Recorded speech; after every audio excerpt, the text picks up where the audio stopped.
sinampahan ng anonymous grab complaints dyan sa Office of the Ombudsman si Health Secretary Teodoro Ted Herbosa at dalawang opisyal ng departamento kaugnay ng umano'y paggamit ng 98 million pesos na pondo ng gobyerno para sa isang program na sinasabing nagsilbing plataporma para naman sa personal publicity.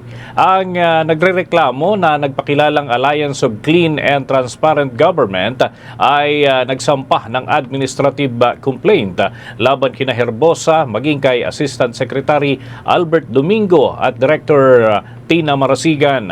Ayon naman sa complaint, ginamit umano ng mga opisyal ang radio program para sa sariling kapakinabangan sa halip na para sa health promotion lamang. Kasama rin sa reklamo ang aligasyon ng conflict of interest dahil ang asawa ni Director Marasigan ay executive ng kumpanya na nagbigay ng content para sa radio station.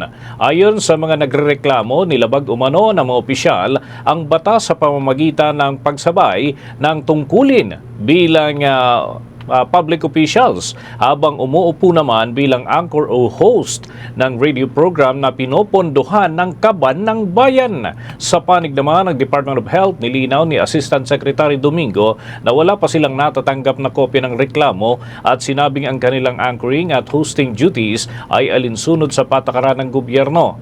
Pinalit din niya ang reklamo at tinawag itong walang basihan. Sa hiwalay na pahayag, sinabi naman ni Secretary Herbosa na legal at transparent ang paggamit ng media platforms ng Department of Health at sumusunod ito sa procurement laws at media ethics. Git pa niya, ang layunin ng programa ay maghatid ng tamang impormasyon para sa kalusugan ng publiko at yan ay kaugnay pa rin ng kanilang mga programa sa kanilang ahensya ng kalusugan.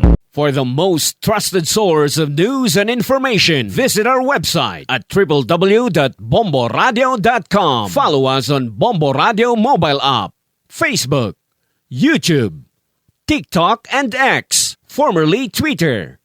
Like, share, and stay connected. Anytime, anywhere.